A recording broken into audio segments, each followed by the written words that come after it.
acá como resumen, para recordar lo que hemos visto. La primera semana estuvimos mirando por qué estudiar teología propia y la importancia de la teología propia, la ubicación de la teología propia en la teología sistemática. Luego, entonces, eso fue la primera parte que estuvimos viendo, ¿sí se acuerdan? Si alguien más quiere añadir, solo hablan fuerte para la grabación. Luego la siguiente semana estuvimos mirando también por la misma palabra del Señor, el único Dios verdadero según las Escrituras. Y nos dimos cuenta que la palabra del Señor nos muestra que es monoteísmo, solo hay un Dios, no hay otro Dios. Fuera de mí no hay otro, el Señor lo decía. También en la segunda semana vimos cómo era la metodología del estudio, como lo planteaba un hermano, que era primero la observación, después de la observación, o la inducción, después la deducción, tomar todos los versículos, hacer como una compilación, y después de la compilación volvíamos a hacer una retroducción, que era revisar lo que el hermano dice, lo que el hermano está diciendo acá, todos los hermanos. Eso fue lo que estuvimos mirando en la segunda semana. La tercera semana, sobre la pluralidad de las personas en la única esencia divina. Y ahí entonces encontramos una palabra que era la Trinidad, la triunidad, que no aparece en la palabra del Señor, pero que por medio de la palabra nos damos cuenta que hay tres personas. En el Antiguo Testamento veíamos una pluralidad, pero ya en el Nuevo Testamento nos damos cuenta que son tres personas. Y entendiendo ya un poco la revelación del Antiguo y del Nuevo, entonces todo esto como para una introducción para la identificación de las personas en el Antiguo Testamento. Entonces la semana pasada estuvimos mirando muchos versículos desde Génesis hasta Malaquías, versículos donde nos mostraban la persona, pero algo implícito, que no se sabía quién era, pero según el Nuevo Testamento ya sabíamos que este es el Hijo, este es el Espíritu Santo. Entonces algunos versículos que recordemos así, el ángel de Jehová. Estuvimos mirando entonces casi la mayoría de versículos donde hablaba del ángel de Jehová, que el ángel de Jehová se mostraba como Jehová, como otro Jehová, pero entonces no como Dios sino como persona. Y ya encontramos después que es Jesús. Encontramos otros pasajes en donde el Señor dice al Señor. Entonces también vemos que es el Padre hablándole al Hijo. Y también veíamos acerca del Espíritu Santo, que es una persona. Entonces eso fue lo que estuvimos mirando la semana anterior. Ahora, ¿qué vamos a ver? Vamos a ver también la distinción de las personas, pero en el Nuevo Testamento. Va a ser un poco más fácil por causa de que tenemos el video bien. Entonces, para que no se pierda una frase muy importante de lo que estuvimos mirando. De Charles Spurgeon, esto lo dijo en la primera enseñanza que hizo ¿en dónde es? En el tabernáculo. No fue en el tabernáculo. ¿No? Fue en otro lugar. En otro lugar, pero es la primera predicación. A los 20 años la primera predicación que hace. Se llama la inmutabilidad de Dios, creo que es la enseñanza. Y Charles Spurgeon dice esto: alguien ha dicho que el estudio apropiado de la humanidad es el hombre. No voy a negar este concepto, pero pienso que es igualmente cierto que el estudio apropiado para los elegidos de Dios es Dios mismo. El estudio apropiado para cada uno de nosotros es Dios mismo. El estudio apropiado para el cristiano es la deidad, la ciencia más elevada, la especulación más encumbrada, la filosofía más vigorosa que puedan jamás ocupar la atención de un hijo de Dios es el nombre, la naturaleza, la obra, los hechos y la existencia de ese gran Dios a quien llama Padre. Entonces ese realmente debería ser nuestro deseo de toda nuestra vida, poder conocer al Señor. Nuestro mayor deseo, que el Señor permita que podamos tener esa sed de poder conocerle. Eso es lo que Él mismo quiere, Que si alguien se quiere enorgullecer, que se enorgullezca de conocer. Entonces, esa es la obra del creyente, o lo que todo cristiano debería tener. Todo creyente debería ocuparse en el conocer al Señor. No solamente, como lo decíamos hoy, ahorita, intelectualmente. No solo intelectualmente, sino conociéndolo vivencialmente. Y este era el gráfico que yo les había dicho que después lo íbamos a poner en grande. Entonces, decía, no hay ninguna forma racional en donde queramos nosotros como hombres poder decir algo de la Trinidad asemejándolo a la naturaleza o hacia alguna forma geométrica o algo. No hay nada que nos pueda ayudar para poder entender un poco la Trinidad. Y lo habíamos dicho la semana pasada. No había el agua, no era una forma para nos ayudaba, ni el trébol que tiene 3, pero es un trébol, ¿sí? Ni el huevo. Ni ¿cuál? El huevo. Ni el huevo, que son la llama, ¿cómo es? La clara, la yema y la cáscara. No hay nada de eso. Ni la flor, ni el hombre diciendo yo soy ahora hijo, ahora también soy después sobrino y soy también vecino. Bueno, nada de eso. Ni la familia, ni el apellido, nada de las formas como a veces lo intentan poner. No hay nada racional o algo que la naturaleza nos pueda ayudar para poder comprender un poco la Trinidad. Pero esta es una forma en donde solo nos ayuda a entender qué es la Trinidad. Entonces, el Padre es Dios, el Hijo es Dios y el Espíritu Santo es Dios. El Padre, el Hijo y el Espíritu Santo son personas. Y el Padre no es el Hijo. El Padre no es el Espíritu Santo. El Hijo no es el Padre. El Hijo no es el Espíritu Santo. Sino que podemos llegar a concluir, mirando esto, que en Dios subsisten 3 personas realmente distintas. Esa es la conclusión que uno puede llegar con esto. En Dios subsisten 3 personas distintas. Y cada una de las personas es Dios verdadero.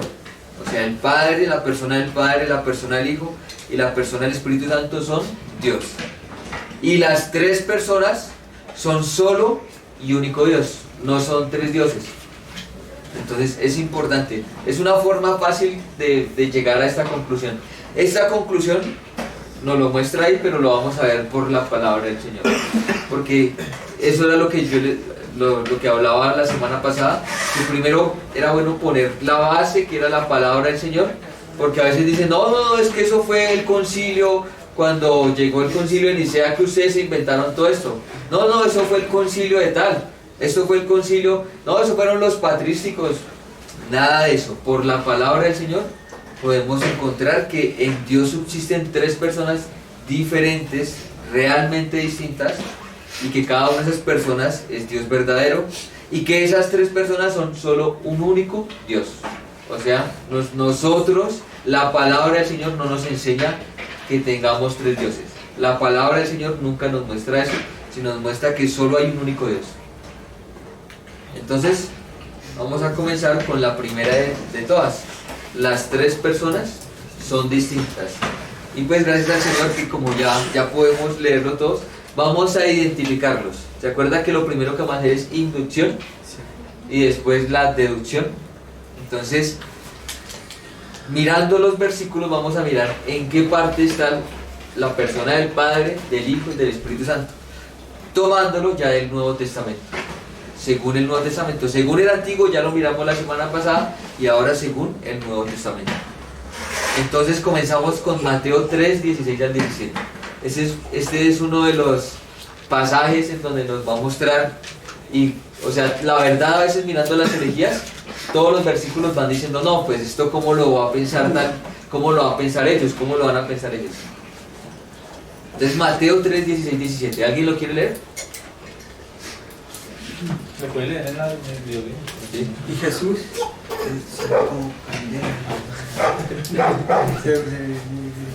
Dice, y Jesús, después que fue bautizado, subió luego del agua.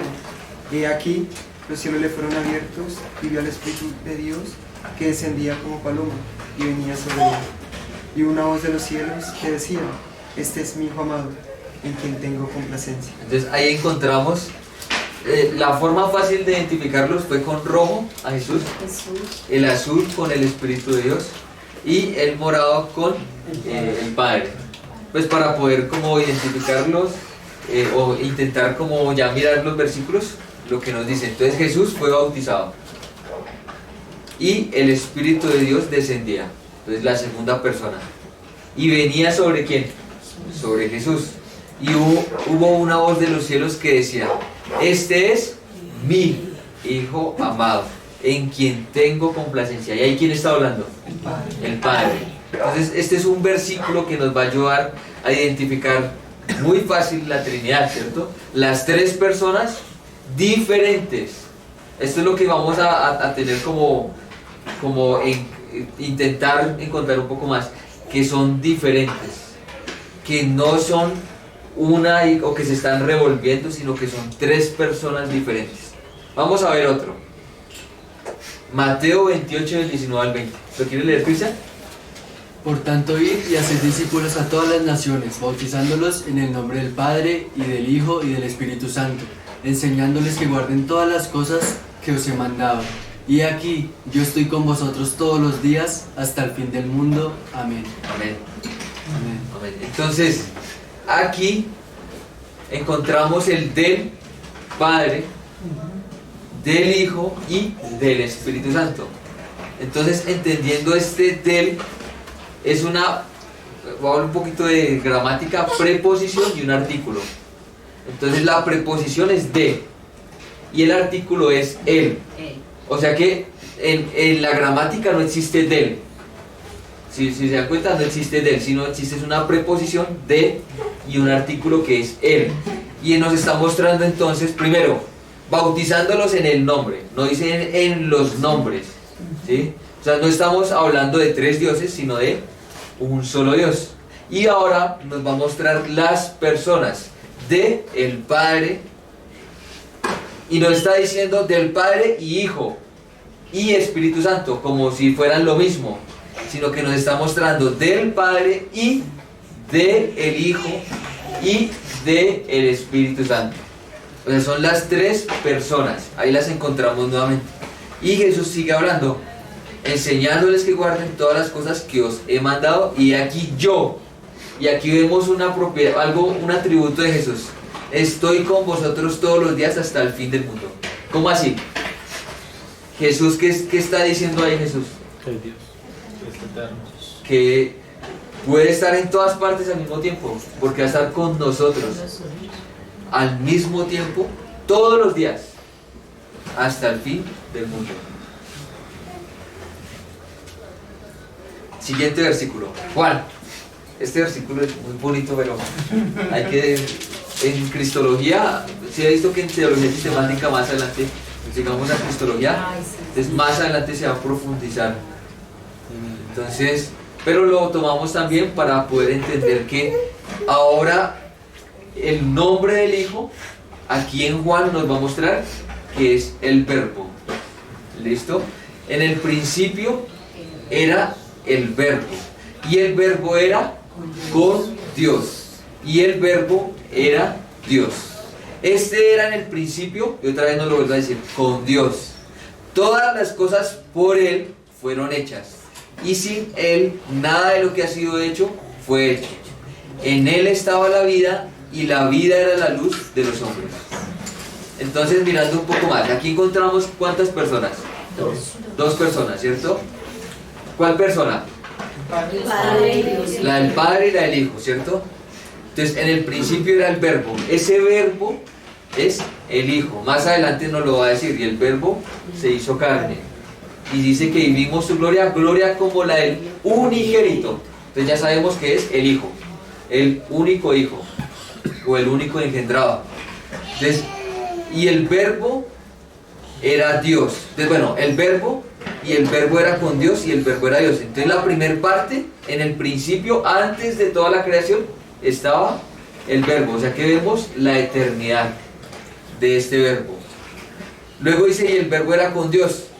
Cuando vemos ese con, algunos hermanos tienen algo muy bonito. Más adelante lo vamos a ver, pero esto está hablando de que estaba el Padre ante el Hijo. O sea, como si estuvieran ellos mirándose frente a frente. ¿Sí?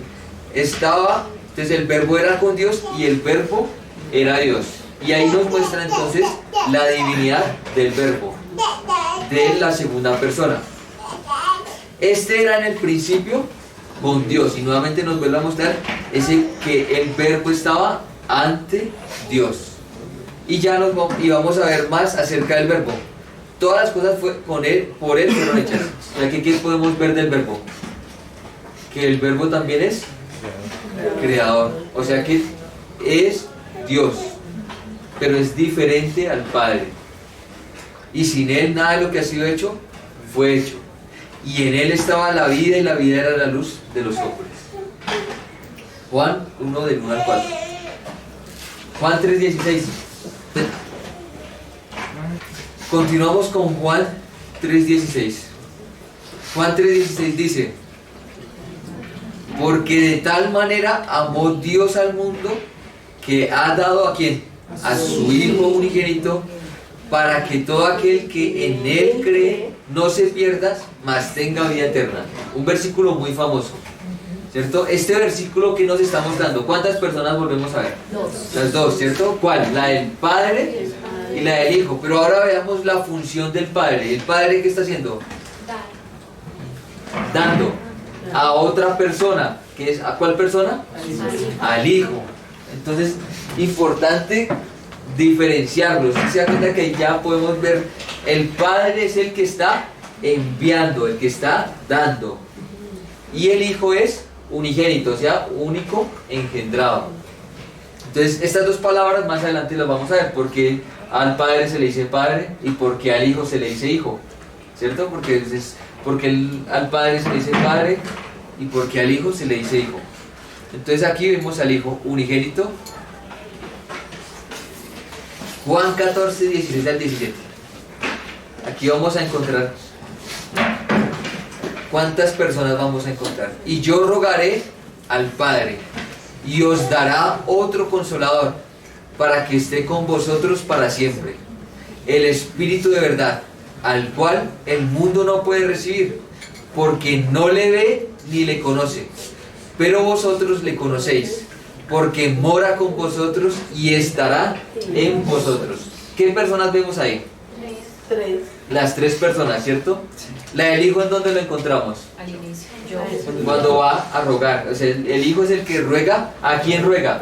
Al Padre. ¿Y el Padre qué va a dar? El Espíritu. El Consolador, el Espíritu Santo. Otro Consolador, para que esté con vosotros para siempre. Ahí que vemos del Espíritu Santo. ¿Qué atributo encontramos? ¿La qué? Que es eterno también. También que es eterno. ¿Qué más encontramos? Va a estar con vosotros para siempre. O sea, va a estar en todo el tiempo. ¿Sí? O sea, imagínense, Omnipresente. omnipresente. Ahora, el Espíritu de verdad. Encontramos otra persona. Y aquí nos muestra algo más de esta persona. La persona del Espíritu. ¿Qué podemos ver de la persona del Espíritu acá? Que nos dirá la verdad. ¿Quién nos lleva a toda verdad? Que nos enseñará. Que nos enseñará. Nos enseñará. Va a morar. Y morará. Pero Morará con nosotros. Está con nosotros, pero también estará en nosotros. Eso es algo muy bonito, ¿cierto? Acerca del Espíritu Santo. Entonces, tres personas diferentes. Y también y porque no le ve, o sea que hay unos que no lo pueden ver. No le pueden recibir porque no le ven ni le conocen. Pero nosotros le Le conocemos. conocemos. Así Porque mora con vosotros y estará en vosotros. Siguiente. Juan 14, 26. Ahí.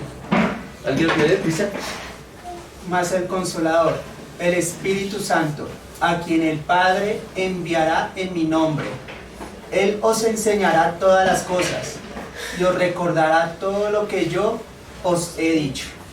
Hay que entonces, ¿cuántas personas vimos? Tres, ¿cierto? Entonces, el Espíritu Santo, ¿quién lo enviará? El Padre. El Padre. Entonces empezamos a ver algo del Padre cuando dice que el Padre envió al Hijo. Aquí también vemos que el Padre envió en nombre de quién, en el nombre de Jesús, al Espíritu Santo. Y el Espíritu Santo enseñará Todas las cosas. todas las cosas. O sea que es necesario, para aprender todo, ¿de quién necesitamos aprender? Del Espíritu Santo. Es el único que nos puede enseñar todas las cosas. Y también nos la recordará todo lo que Jesús ha dicho. Entonces volvemos a ver las tres personas diferentes. Juan 15:26, la hermana María lo quiere leer. Pero cuando venga el Consolador, a quien yo os enviaré del Padre, el Espíritu de verdad, el cual procede del Padre, él dará testimonio acerca de mí. Es tremendo versículo. Entonces, otra vez, las tres personas las vemos, ¿cierto? El Consolador. ¿A quién lo va a enviar? En el pasado, ¿quién lo estaba enviando? El Padre. ¿Y aquí quién lo va a enviar? El Hijo. El Hijo. Dice, yo os enviaré ¿de quién? Del Padre. Padre. Porque el Espíritu, ¿de dónde procede? El Espíritu procede del Padre. Son tres personas diferentes. El Espíritu Santo procede del Padre. El Hijo es engendrado por el Padre. No estamos hablando de creación, ¿sí? Porque no se está hablando de creación, porque es en la eternidad. Esto es en la eternidad. Dios, el Padre, Dios el Hijo y Dios el Espíritu Santo. Más adelante tenemos que ver un poquito acerca del engendramiento y acerca de la procedencia del Espíritu Santo, porque son importantes. Pero entonces uno cuando lo intenta razonar dice, no, pues entonces hubo un principio para él, hubo un punto cero, pero es desde la eternidad. O sea, no hubo nada de esto, no hubo un principio para ninguno de las dos personas, de las tres personas. Entonces, a quien yo os enviaré del Padre, el Espíritu de verdad, el cual procede del Padre. ¿Y qué va a hacer el Espíritu? Dar testimonio acerca del Hijo. O sea que el Espíritu Santo, y esto es importante porque el Espíritu Santo es cristocéntrico, decía un hermano. El Espíritu Santo es bien cristocéntrico porque el Espíritu Santo lo que quiere dar es testimonio acerca de Jesús. Nunca va a recibir la gloria de Él, sino que todo lo va a dar al Hijo. O sea que siempre va a estar enfocando el Espíritu Santo llevándonos a el Hijo. Nos va a llevar a toda verdad. Así es. Lo único que conocemos al Padre. Y por el Hijo podemos conocer al Padre. Juan 16, 7 al 11. ¿Lo quieres leer, Samuel? Pero yo os digo la verdad, os conviene que yo me vaya, porque si no me fuera, el Consolador no vendría a vosotros, mas si me fuere, os lo enviaré. Cuando Él venga, convencerá al mundo de pecado, de justicia y de juicio. De pecado, por cuanto no creen en mí, de justicia, por cuanto voy al Padre, y no me veréis más, y de juicio, por cuanto el príncipe de este mundo ha sido ya juzgado. Juan 16, 7 al 11. Listo. Y aquí volvemos a ver las tres personas, ¿cierto? Entonces Jesús vuelve a decir, os conviene que yo me vaya, porque si no me fuera el Consolador, la persona del Espíritu Santo, no vendría a vosotros, mas si me fuere, os lo enviaré. Y otra vez volvemos a ver que el Hijo lo está enviando. Cuando Él venga, el Espíritu Santo convencerá. Entonces encontramos algunos atributos y algunas partes de lo que el Espíritu Santo hace, que es persona. Él nos guiará, Él los enseñará, Él les recordará y aquí Él los convencerá al mundo de pecado, de justicia y de juicio. De pecado por cuanto no creen en mí, o sea, en la persona del Hijo. De justicia por cuanto el Hijo va al Padre y no me veréis más. Y de juicio por cuanto el príncipe de este mundo ha sido ya juzgado. Entonces el Espíritu Santo es una persona que más adelante tenemos que volver a ver porque a veces lo ponen como una fuerza, lo ponen como como un poder de Dios, como una emanación de Dios nomás. Pero vemos que es una persona porque Él convence, Él enseña, Él guía, Él recuerda. Igualmente del Hijo también vemos otra parte y del Padre. Juan 16. La hermana Marta, ¿se alcanza a leerlo bien? Sí. Pero cuando venga el Espíritu de verdad, Él os guiará a toda la verdad, porque no hablará por su propia cuenta, sino que hablará todo lo que Él oyere y os hará saber las cosas que habrán de venir. Y Él me glorificará, porque tomará de lo mío y os lo hará saber. Todo lo que tiene el Padre es mío. Por eso dije que tomará de lo mío y os lo hará saber. Todavía un poco y no lo veréis. No. Y de nuevo un poco y me veréis. Porque voy al Padre, porque yo voy al Padre. Juan 16. Juan 16, del 13 al 16. Entonces encontramos en Juan, otra vez, Juan es el que habla más acerca de la Trinidad. Entonces vemos al Espíritu de verdad con algunas otras características diferentes también. Él guiará, porque no hablará. O sea, el Espíritu Santo habla, el Espíritu Santo guía, recuerda, enseña. No hablará por su propia cuenta, sino que hablará todo lo que oyere y oye. El Espíritu Santo está oyendo. Dice que escudriña, ¿sí? Entonces vemos también una persona. Entonces, y os hará saber. O sea, y también nos va a enseñar las cosas que habrán de venir. Él me glorificará. El Espíritu Santo, se da cuenta que el Espíritu Santo glorifica al Hijo. Entonces, Él me glorificará, porque tomará de lo mío. Y aquí uno empieza a mirar algo, y os lo hará saber. Todo lo que tiene el Padre es mío. O sea, todo lo del Padre, todo lo que tiene el Padre es del Hijo también. Por eso dije que tomará de lo mío y os lo hará saber. Eso es una revelación que Jesús está diciéndolo a los discípulos. Eso es una tremenda revelación. Todo lo que es del Padre es mío. Por eso dije que tomará de lo mío y os lo hará saber. Todavía un poco y no me veréis. Y de nuevo un poco y me veréis. Porque yo voy al Padre. Entonces el Hijo va al Padre. Tres personas diferentes. Sí. Y ahí se ve la Trinidad, ¿no es cierto? Ahí se ve La Trinidad. ahí se ve la Trinidad. La Trinidad. Tres personas diferentes, un solo Dios. Un único Dios. Tres, no podemos, hay otras herejías que se van poniendo más adelante en donde dicen primero el Padre como una forma de escalafón. El Padre es el jefe. Entonces después el gerente y el otro más abajito el subgerente o algo así. No, sino que los tres son también Dios. Porque a veces se ponen como, hasta hay otras herejías que más adelante vamos a tocar así, porque pues la misma palabra nos va mostrando qué es lo que dice lo que dice el Señor, ¿no? En contra de las herejías. Juan 17:21. ¿Lo quiere leer la mano, Alejandra?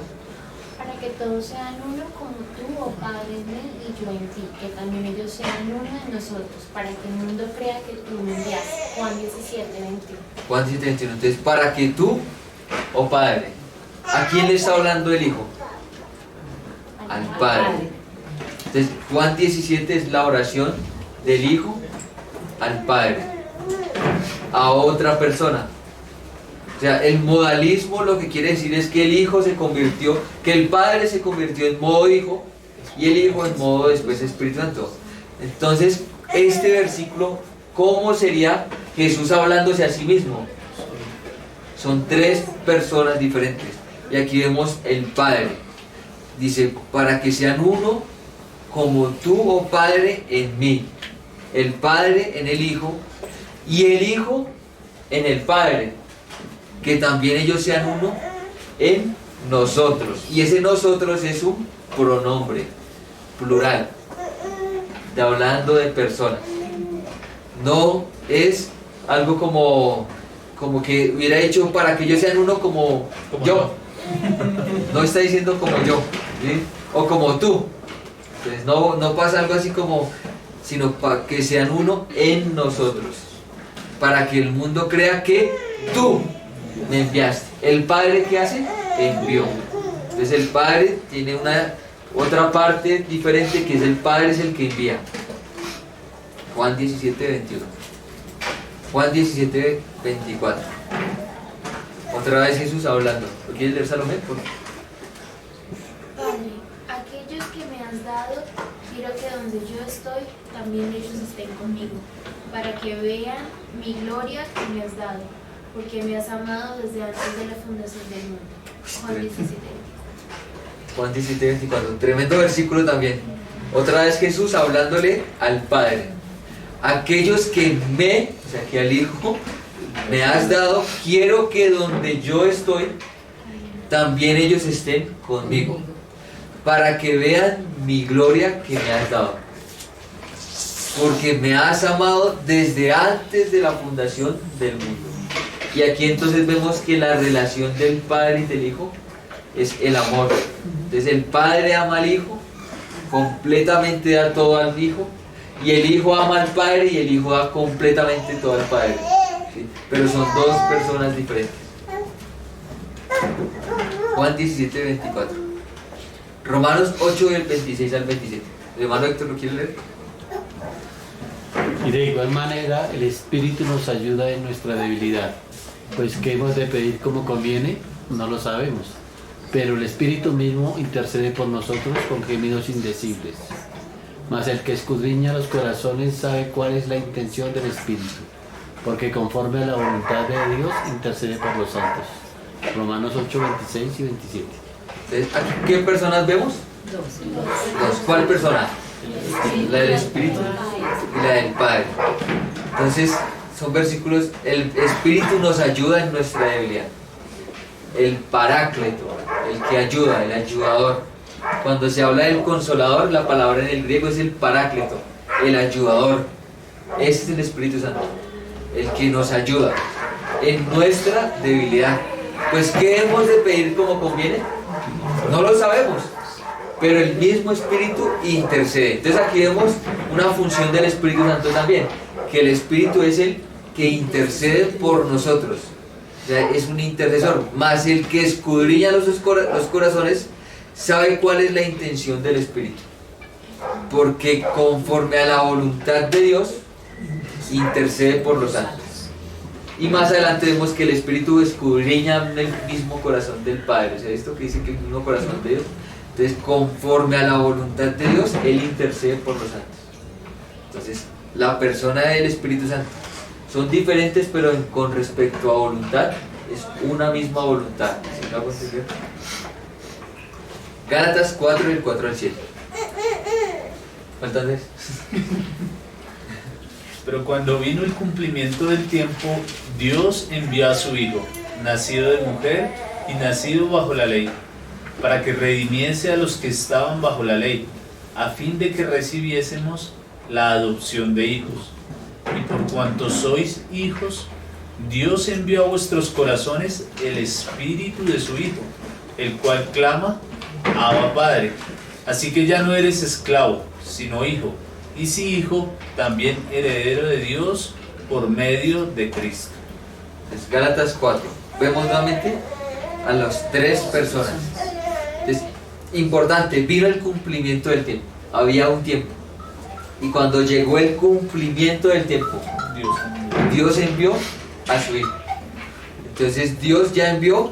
Primero vemos la fidelidad del Señor en el cumplimiento del tiempo. El Señor es fiel. Dios envió a su Hijo. Otra vez vemos que el Padre envía al Hijo, nacido de mujer y nacido bajo la ley. ¿Para qué? ¿Quién iba a redimir a los que estaban bajo la ley? El Hijo redimiese a los que estaban bajo la ley, a fin de que recibiésemos la adopción de hijos.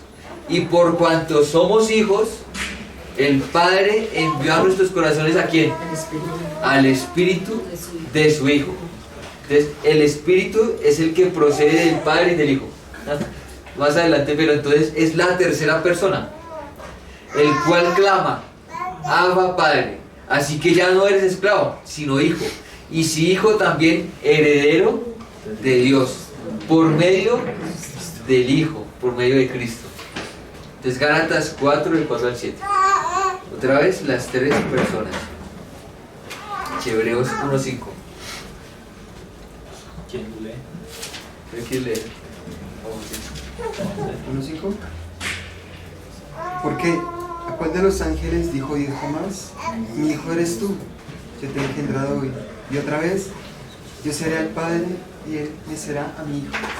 Listo, y aquí vemos algo que en Proverbios 8 vimos un poquito, que era que fui engendrado, dice.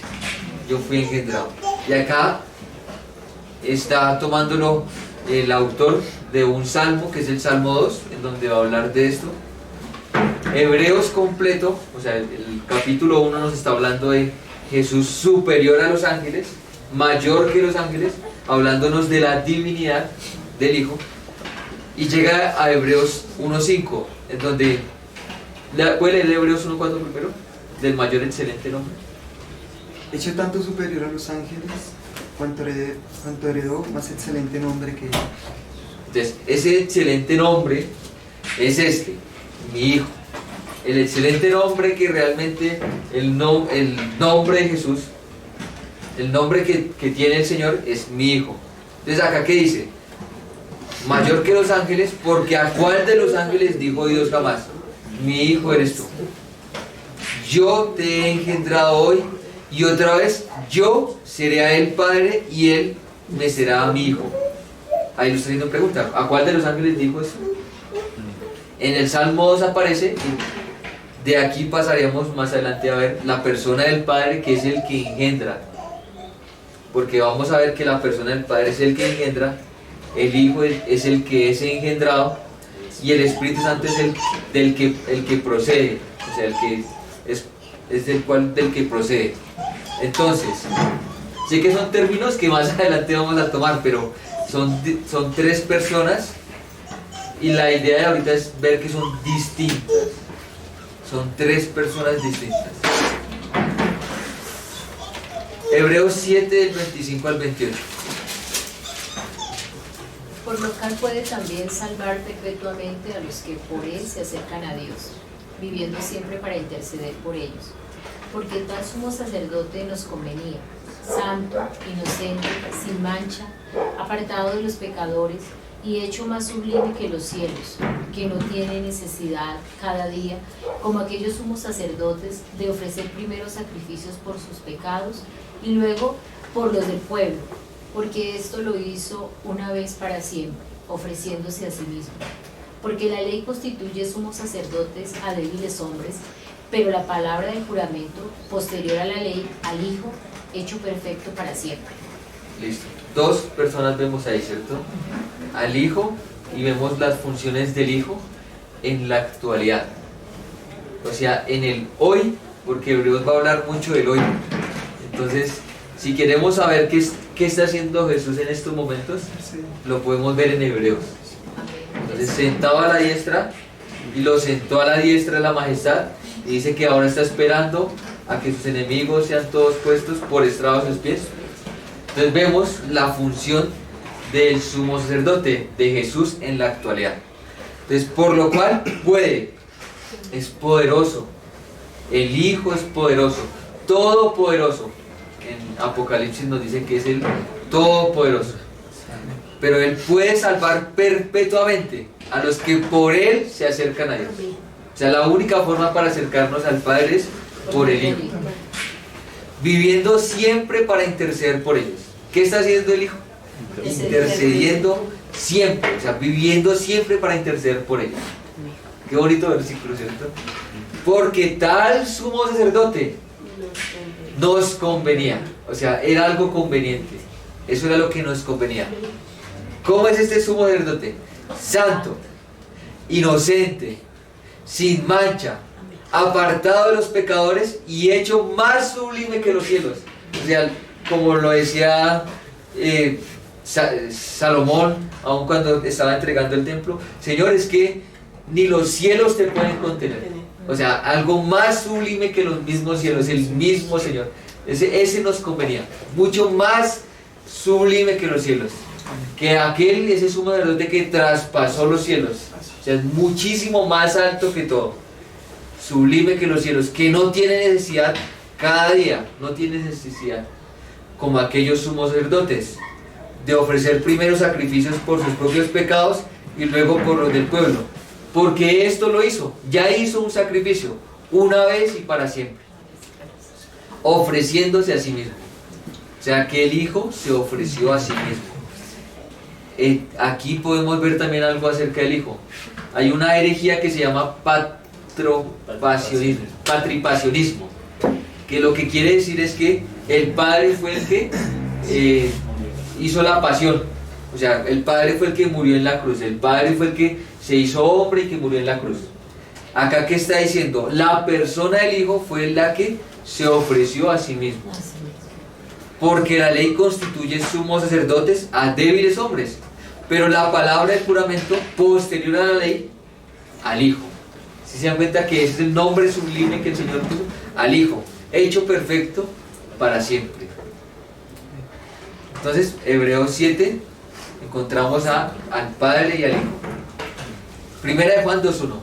Acá, bueno, aquí importante, interceder. ¿Se acuerdan que también vimos la función del Espíritu que intercede por nosotros? Y aquí nuevamente vemos en Primera de Juan 2.1. ¿Alguien lo quiere leer? Cristian. Hijitos míos, estas cosas os escribo para que no pequéis.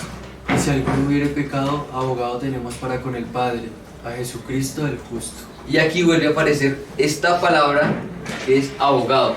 Es, hijitos míos, estas cosas os escribo. ¿Para qué? Para que no pequéis. Y si alguno hubiere pecado, abogado tenemos para con el Padre, a Jesucristo el justo.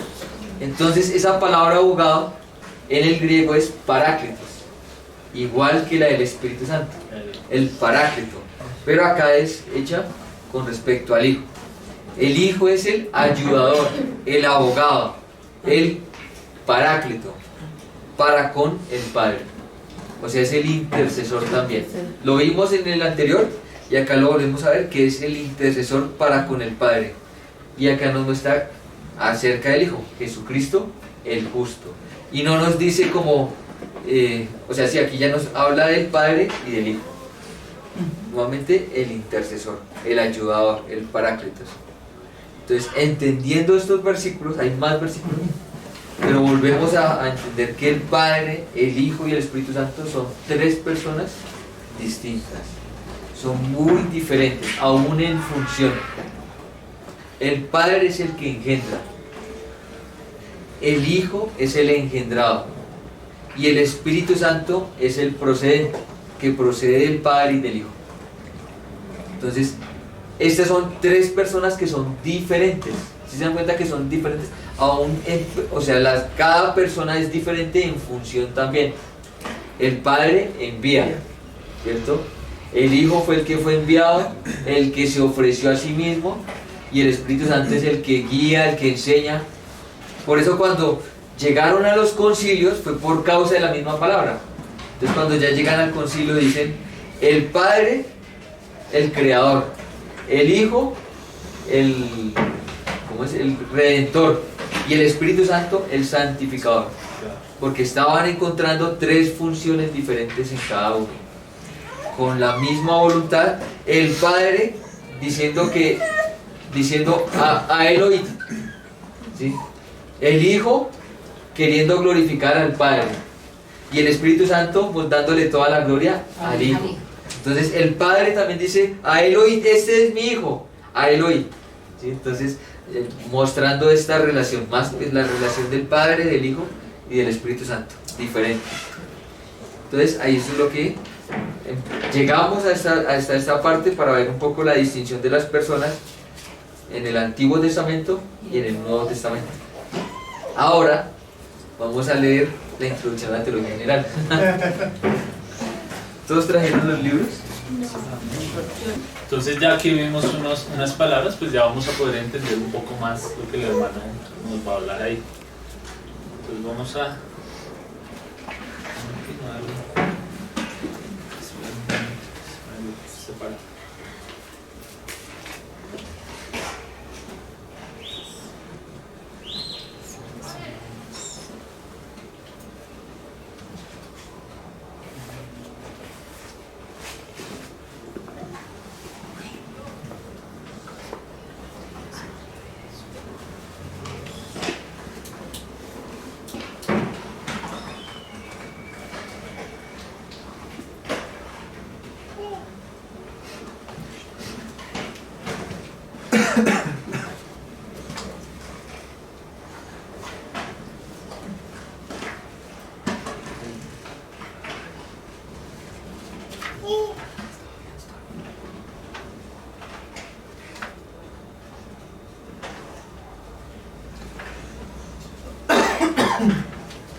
¿Qué?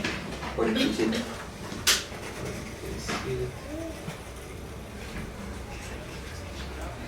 El ser mismo de Dios. El ser mismo de Dios. Términos que se utilizan en la revelación divina acerca de Dios.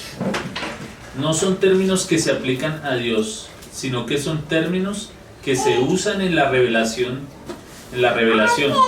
Palabras nacidas de la Biblia que se han utilizado en la historia de la Iglesia para referirse a la confesión cristiana bíblica acerca de Dios. Con ellas se describen grandes verdades. Ejemplo, la palabra Trinidad, que no la encontramos en la Biblia, pero cuando la usamos ya nos estamos refiriendo y creemos que es un solo Dios verdadero y tres personas distintas. Vemos que la conclusión a que se llegó en la historia de la Iglesia al escudriñar la palabra de Dios hizo que se utilizaran ciertos términos para aplicarlas al Señor. Antes de poder hablar lo que la Biblia dice de Dios mismo, necesitamos comprender el significado de las palabras que utilizamos. Ejemplo, si vamos a decir que Dios es uno en esencia y trino en persona, tenemos que entender qué significa uno de una manera apropiada, porque resulta que en hebreo hay dos palabras para uno, y una de ellas se utiliza para Dios y la otra no. ¿Recuerdan la palabra que vimos en el primer versículo que Dios nos explicaba? Amén. Entonces, ¿cuál es el uno que admite Trinidad y cuál el que no admite? Otra palabra es esencia. Si decimos que Dios es uno en esencia y trino en personas, debemos primero saber el significado de la palabra esencia. Entonces es necesario entender ese glosario de términos porque nos va a ayudar a entender si está correcto, si es de Dios o no. Si utilizamos la palabra persona para Dios, diciendo que es personal o que está formado de tres personas, necesitamos definir el significado de persona. ¿Qué implica que un ser sea personal? ¿Qué hace que un ser sea personal y qué hace que un ser no sea personal? Después de definir esos términos se necesita distinguir uno del otro. Por ejemplo, ¿en qué se diferencia esencia de persona? Si la Biblia dice, por ejemplo, en Hebreos 1:3, que el Hijo es la imagen misma de su sustancia, ¿qué significa la palabra sustancia? ¿Hasta dónde llega esa palabra en la traducción bíblica que tenemos? ¿Cuáles son sus raíces? ¿Qué quiere decir exactamente? ¿De qué palabra griega es la traducción? Todo eso se requiere y mucho más cuando una palabra como esa es ambigua. O sea, que tiene varios significados. Y eso puede ocasionar un error.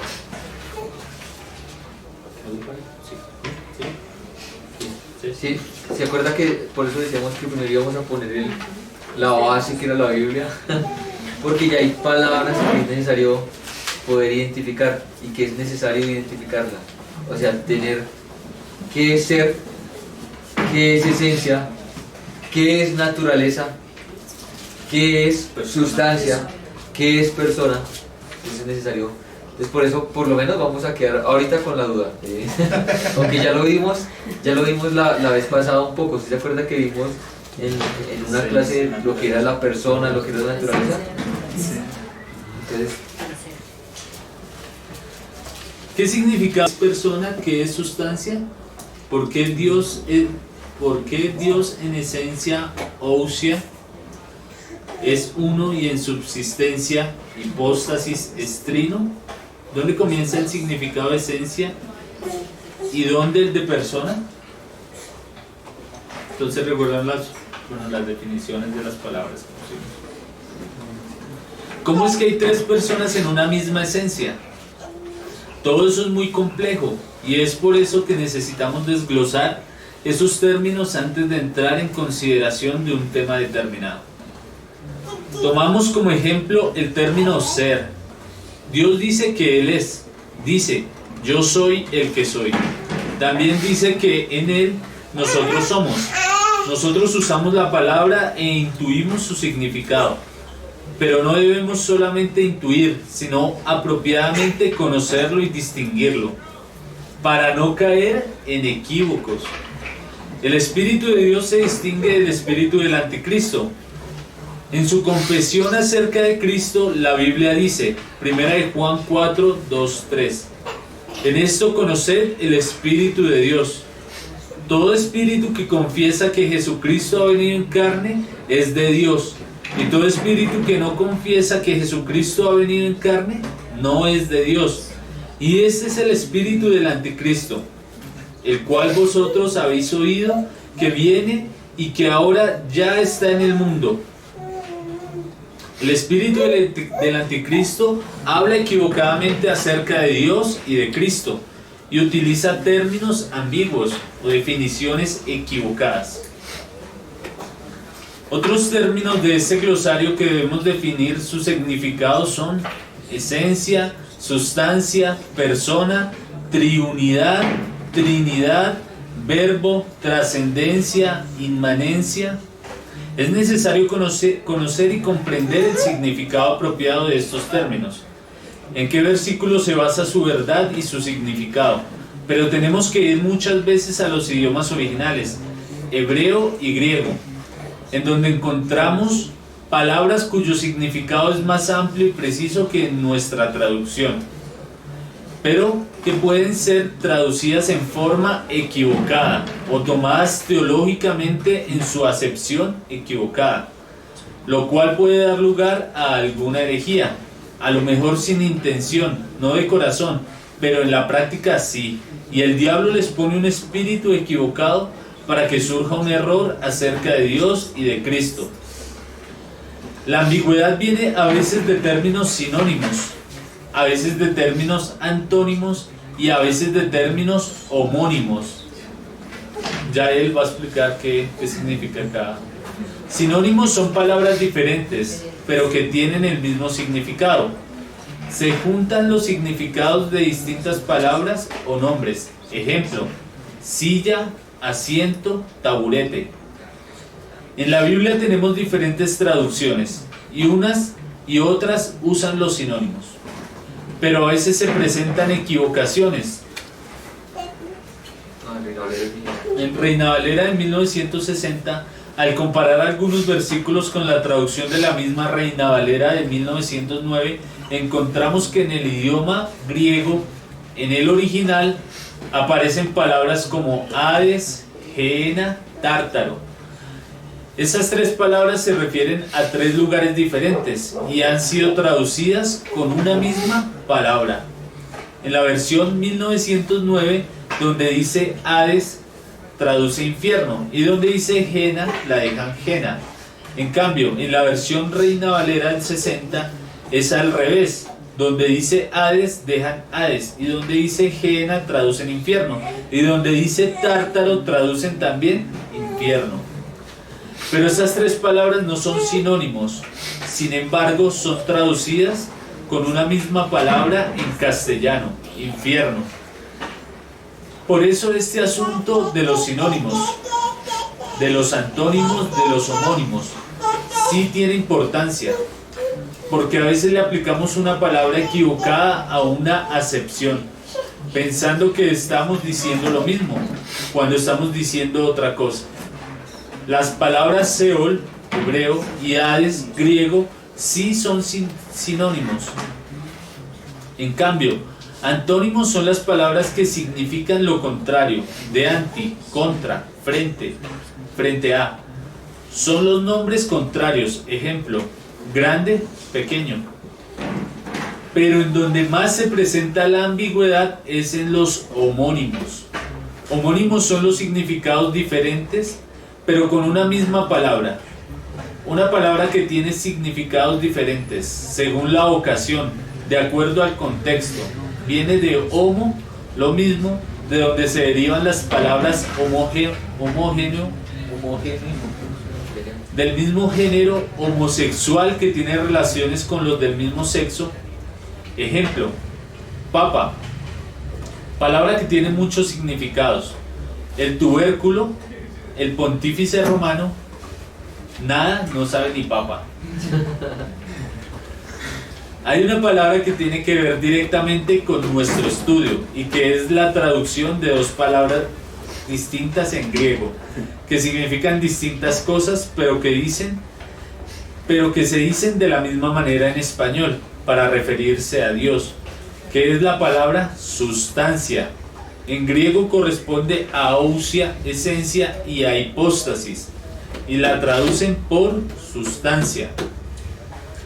Es importante hacer la diferenciación, porque si vamos a hablar de Dios en cuanto a la esencia, es una sola sustancia, pero si se va a hablar de Dios en cuanto a las hipóstasis personales, es 3 personas. ¿Sí lo entendieron? ¿Sí entendieron hasta ahí? Sí, un poco. Entonces, bueno, entonces existen sinónimos, antónimos y homónimos. antónimos y homónimos. Y para el glosario que se necesita como tener en cuenta acerca de la Trinidad, hay una palabra que es ambigua, que es un homónimo, y esa palabra es sustancia. Porque sustancia, como lo dice acá, corresponde a ousia, que es esencia, sustancia, y también la traducen la misma Reina Valera como sustancia en hipóstasis.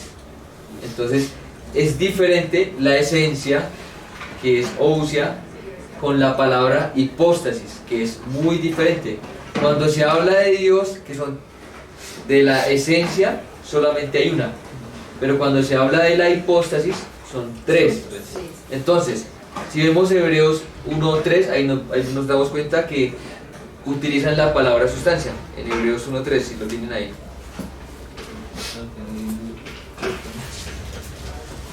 Pero yo no sé cómo agrandarlo.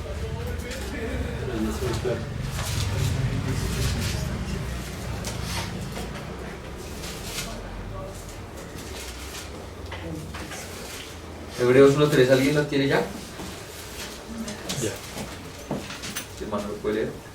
El cual, siendo el resplandor de su gloria, la imagen misma de su sustancia, y quien sustenta todas las cosas con la palabra de su poder, habiendo efectuado la purificación de nuestros pecados por medio de sí mismo, se sentó a la diestra de la majestad en las alturas. Entonces la ambigüedad es porque en una la esencia, sustancia, y la otra que acá se utiliza como hipóstasis, acá en el griego, por eso decía el hermano Gino que había que utilizar también las lenguas que estaban escritas. En el griego, la imagen misma de su sustancia es la impronta de la hipóstasis. Eso sería lo que estaría hablando ahí.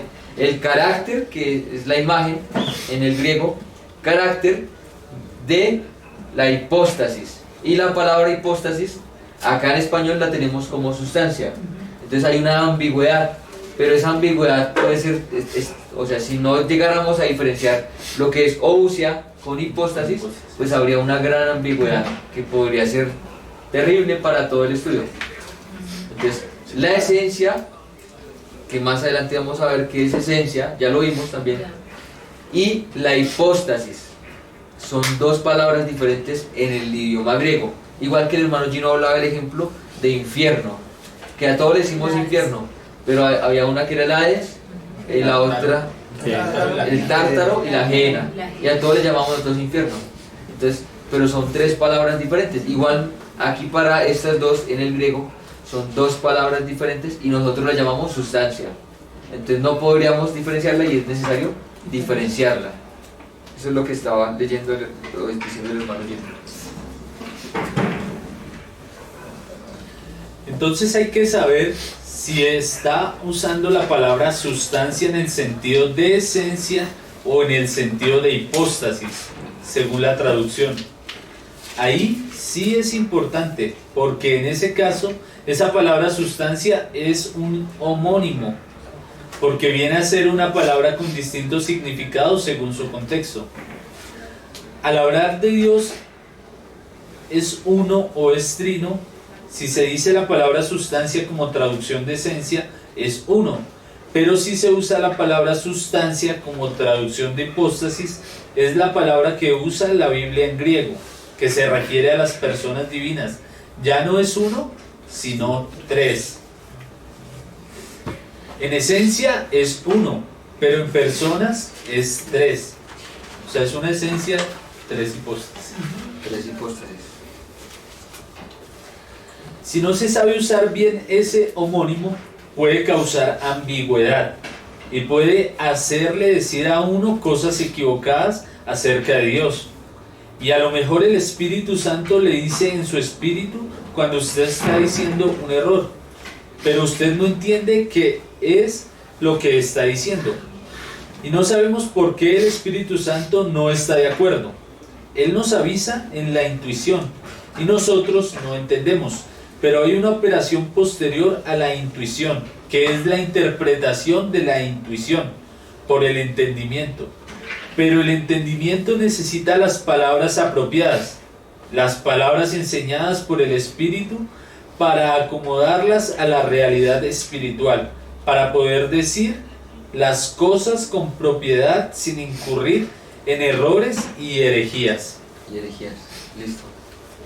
Entonces, hasta aquí necesitamos entonces ahora empezar a definir esos términos, ¿cierto? Entonces veamos nuevamente el glosario y en el glosario vemos cuáles son los términos. ¿Se acuerdan de los conceptos que teníamos definidos? Sí. Entonces acá dice otros términos que este glosario que debemos definir su significado son esencia, sustancia, persona, Trinidad, verbo, trascendencia, inmanencia. Entonces algunos que van a ser importantes, más adelante el de verbo lo vamos también a ver, trascendencia, inmanencia, también ya lo tenemos un poco más definido. A José le gusta hablar harto de la inmanencia y la trascendencia. Entonces ahí ahorita le preguntamos a Juan José.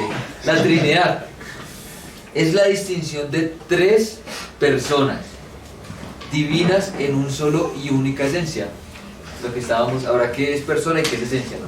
Aunque existe realmente en tres personas distintas, Padre, Hijo y Espíritu Santo, idénticamente eternas, consubstanciales, íntimamente unidas, e iguales, ninguno es menos que el otro.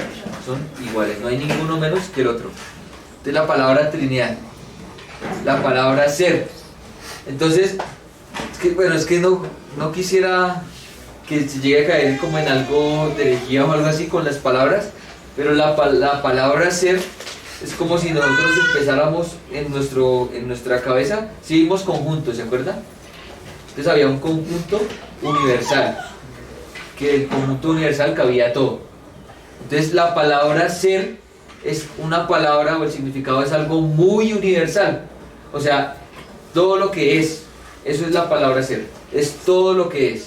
¿Esto qué es? Es una roca, es un botilito, es un computador, yo soy Diego, empezamos es un animal, pero todo muy universal, esa es la palabra ser. Entonces ser es todo lo que es un universal, para referirse a todo lo que ha llegado a ser. Entonces acá cuando ya empezamos a ver el ser de Dios, es diferente porque el ser de Dios es autosuficiente. En cambio nosotros dependemos del ser de Dios. Nosotros somos en Él. De ahí ya aparece la parte de inmanencia. Nosotros somos en Él, pero el Señor es el que es. Yo soy el que soy. Entonces, el término ser se aplica a un ser humano o al ser divino. Se aplica a todo, es muy universal. Pero solo en parte resulta la semejanza, ya que el ser de Dios trasciende infinitamente el concepto del ser humano. Es trascendente, el ser de Dios es trascendente y es inmanente. ¿Se acuerda que es inmanente, Juan José, que usted lo tiene clarito? ¿Con trascendencia? Sí, inmanente. ¿Son inmanentes? Inmanencia. Ahora para unir las dos. Bueno, únelas. Bueno, trascendencia muestra que Dios, Él ha creado todas las cosas, pero que Él no es la creación. Entonces, y complementando con inmanencia, o sea, uniendo las dos, claramente muestra que todas las cosas por Él subsisten. Nosotros subsistimos por Él. Entonces Él tiene vida en sí mismo, pero nosotros necesitamos de esa vida para nosotros existir. Entonces, la trascendencia de Él tiene la vida en sí mismo, nosotros necesitamos la vida de Él. Entonces, trascende infinitamente el concepto del ser humano. El ser de Dios es trascendente, está por encima de la creación, pero también inmanencia porque está en medio de la creación. Entonces, pareciera un término contrario, ¿no? Pero diría todo ser la hermosura de las contradicciones, de las aparentes contradicciones. Nos encontramos en el cielo. Sí, por eso veíamos que al unir las dos palabras, o sea, no solo ver la trascendencia, no solo ver la inmanencia, sino las dos conjuntas nos muestran. Y es importante saber eso porque cuando nosotros tomamos la inmanencia sola, se llega al panteísmo, todo es Dios. Y si ponemos solo la trascendencia, quitamos al ser personal. ¿A qué? El deísmo. Al deísmo. En donde Dios hizo todo y lo dejó como un reloj bien cronometrizado y se fue, ya, dejó todo. Entonces son dos extremos grandes. Trasciende infinitamente el concepto del ser humano, ya que nosotros tenemos un ser que nos ha sido dado, mientras que Dios es el ser, sin ninguna limitación y en virtud de su misma esencia. Y en virtud de su misma esencia, nadie se lo ha dado. Yo soy el que soy. Entonces, aún en el ser de Dios, ese mismo ser de Dios, la trascendencia, podemos ver que Él no está ni limitado al tiempo. Él es eterno. Él es inmenso. Él es eterno, Él es la verdad. Entonces encontramos el ser de Dios, lo que Él es.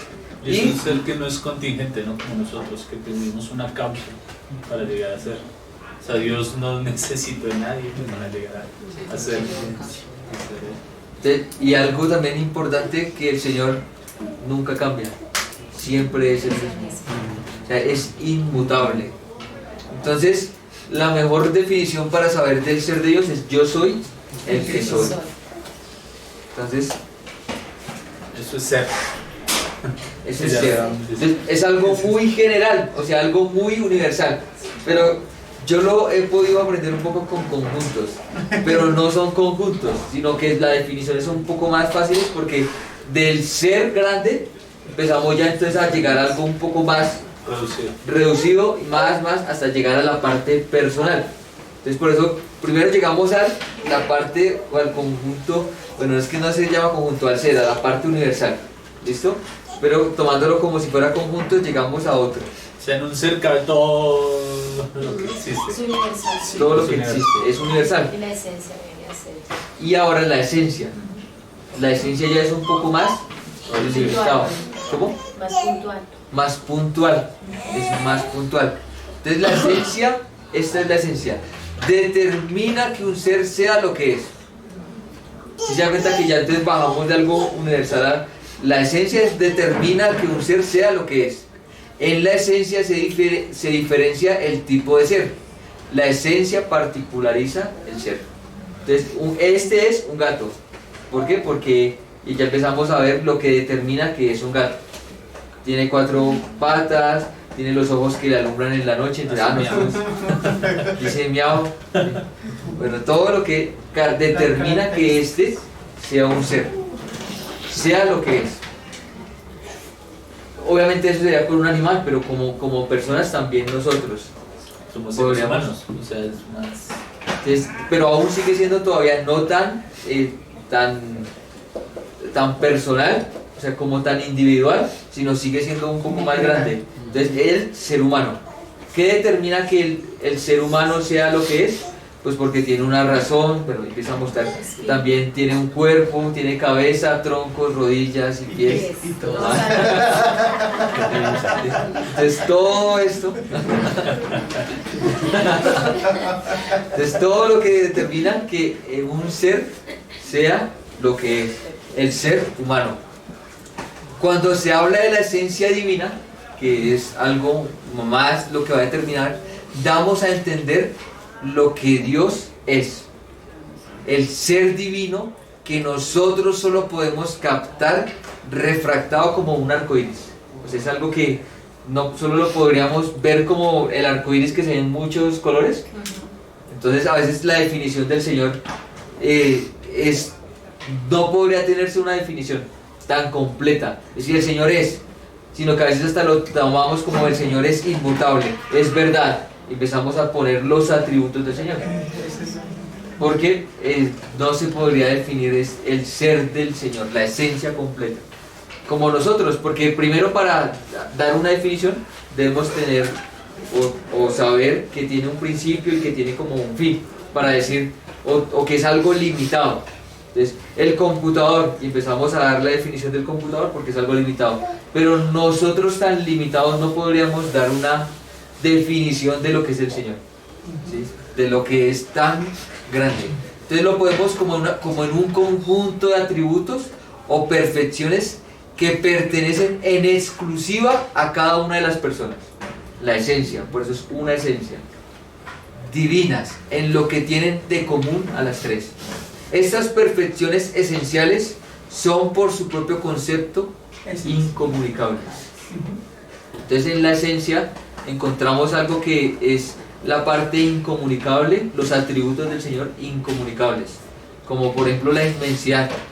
Yo hace poco estaba leyendo la inmensidad de Dios y me llamaba tanto la atención porque decía, la inmensidad no lo podríamos tomar como el océano, porque el océano se extiende, sino que la inmensidad del Señor es que está en todas partes y que está toda la plenitud de Dios en esa misma parte. O sea, no es algo que se extiende, sino que toda la misma plenitud de Dios es tan inmenso que toda la plenitud de Dios está en el mismo lugar, en todas partes. O sea, no se podría como llegar a comprender aquel ser tan inmenso que es. Aún para nosotros siendo el universo infinito, para el Señor es finito, por la inmensidad de Él, y está en todas partes al mismo tiempo. Eso es algo que... Y es algo propio de la esencia divina, ¿no? O sea, solo le pertenece al ser de Dios. Solo pertenece al ser de Dios. La eternidad, la omnipotencia, la omnisciencia,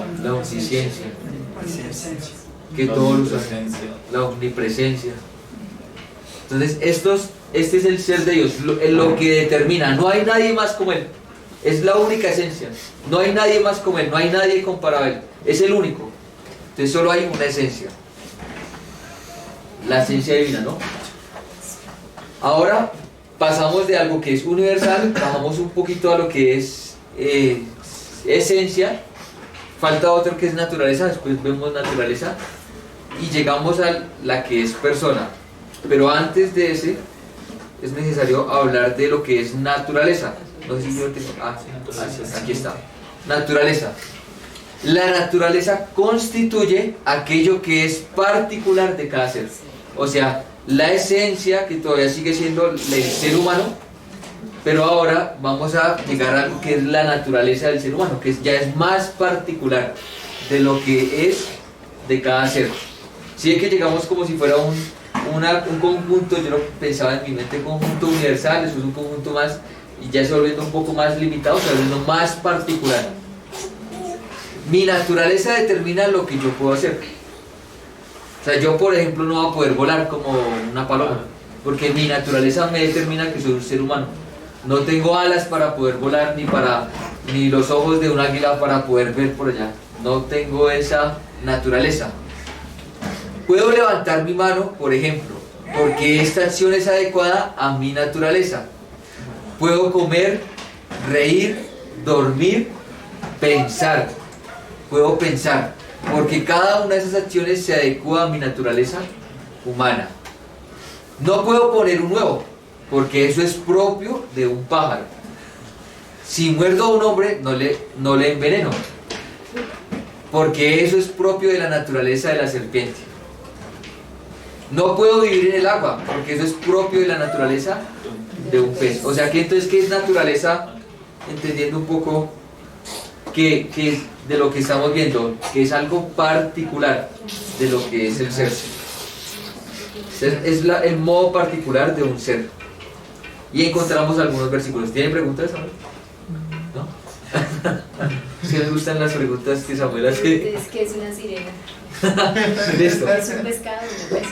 Entonces, ahora, al decir naturaleza, destacamos el aspecto de la deidad, o sea, lo particular del ser, que según nuestra comprensión limitada de las mismas, representa en el seno de la trina deidad el principio interior o fuente más profunda de la conducta de las personas divinas. No solo en lo que tienen de común a las tres, sino también de propio y peculiar de cada una. O sea, es lo propio y lo peculiar. Vamos a entender esa palabra naturaleza porque es lo peculiar, es lo particular del ser, pero que más adelante eso particular, que es del mismo ser, lo puede comunicar. ¿Sí? Es común de las tres, sino también del propio y peculiar de cada una, tanto en el seno mismo de la deidad, o sea, hacia adentro, como en el modo de comportarse de cara al universo creado y en especial de cara a seres puramente espirituales. Estamos hablando de la naturaleza divina, los ángeles, o que constan de espíritu y materia, los hombres, la naturaleza de los ángeles, la naturaleza del hombre, que es particular, que el hombre tiene materia y espíritu.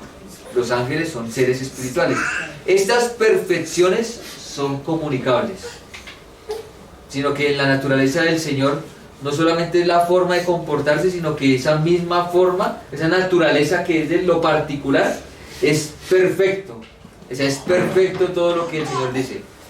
Entonces, estas perfecciones son comunicables, lo cual es de enorme importancia para la vida espiritual del creyente, porque estas, para nosotros, son las que también nos comunican a nosotros. Por eso dice segunda de Pedro que Él nos hizo participantes de la naturaleza divina. Entonces, Él nos hizo participantes, somos una nueva creación, y esa nueva creación que el Señor hizo, nos dio la participación de esa naturaleza divina. Entonces son cosas que son muy comunicables, a los atributos comunicables de Dios. Y pues nosotros vamos a llegar a tener algo en común con Dios, que son los atributos comunicables. Sean santos, como vuestro Padre que está en los cielos es santo. No está hablando de que nosotros vamos a ser dioses junior, es otra cosa que... No está hablando de que nosotros llegaremos a ser dioses. Quien dijo eso fue Satanás. No moriréis, sino que bien sabe Dios que el día que comiere esto seréis como Dios. ¿Sí? No vamos a ser de esa forma. Nunca vamos a tener nosotros la omnisciencia ni el todopoderoso. Esos son atributos que solo le pertenecen al ser de Dios. Y pues ya la parte naturaleza ya se vuelve algo más particular. Pero digamos que el amor, o sea, nosotros vamos a poder llegar a amar de una manera como el Señor ama, ¿sí?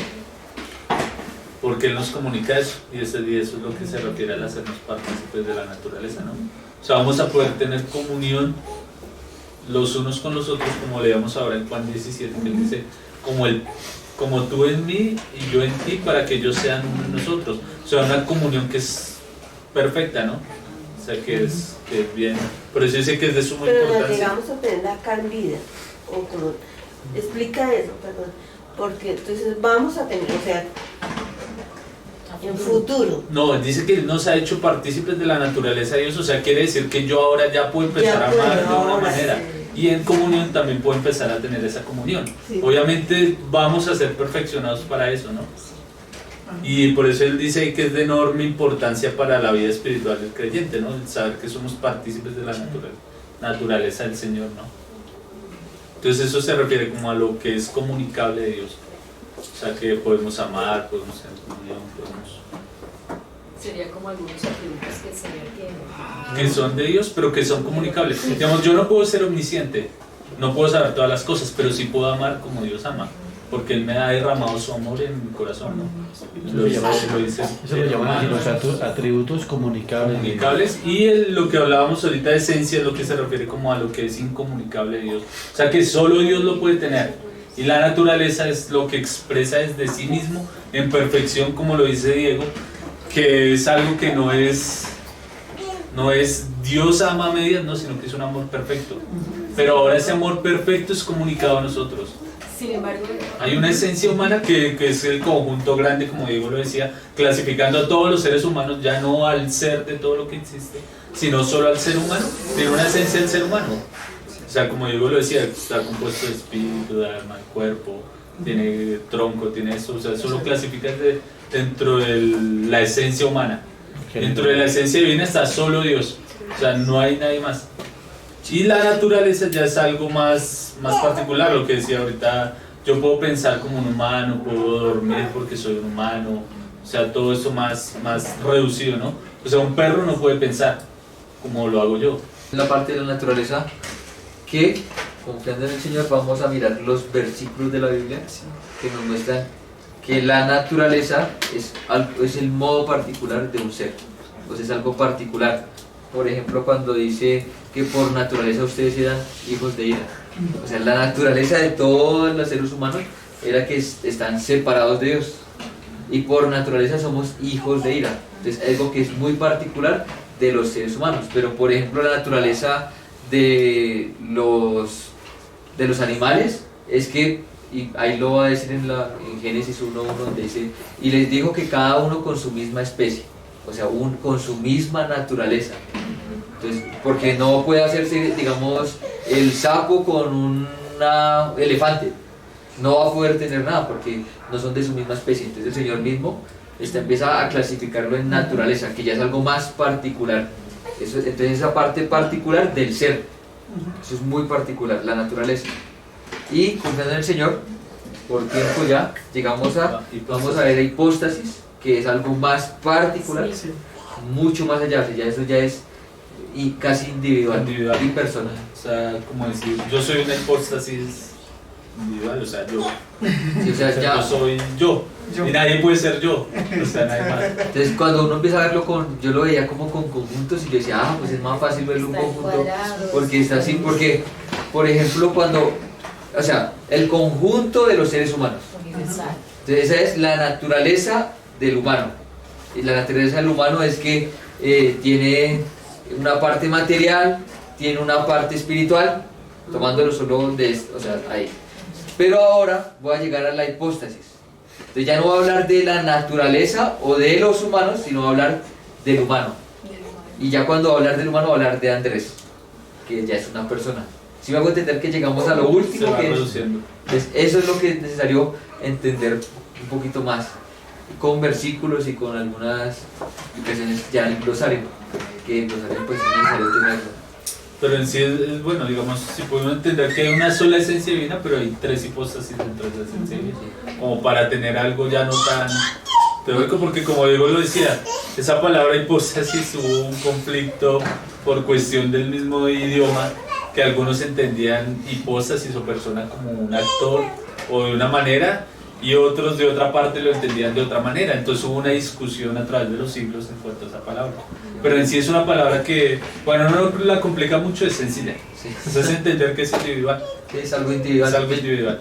Sí, ya es algo particular, muy particular. Ya no solamente diría la naturaleza de los hombres, sino de Juan José. Entonces ya es muy individual. Entonces cada uno... Por eso podemos decir que él hay una sola esencia divina, pero tres personas o tres hipóstasis, porque sería en sí la conclusión de la Trinidad. Trinidad. Y que no es, bueno, como decía un hermano, no es algo contradictorio, ¿no? O sea, el hablar que hay tres personas en una sola esencia divina, no, el único Dios verdadero. Y es algo que el Señor nos ayuda.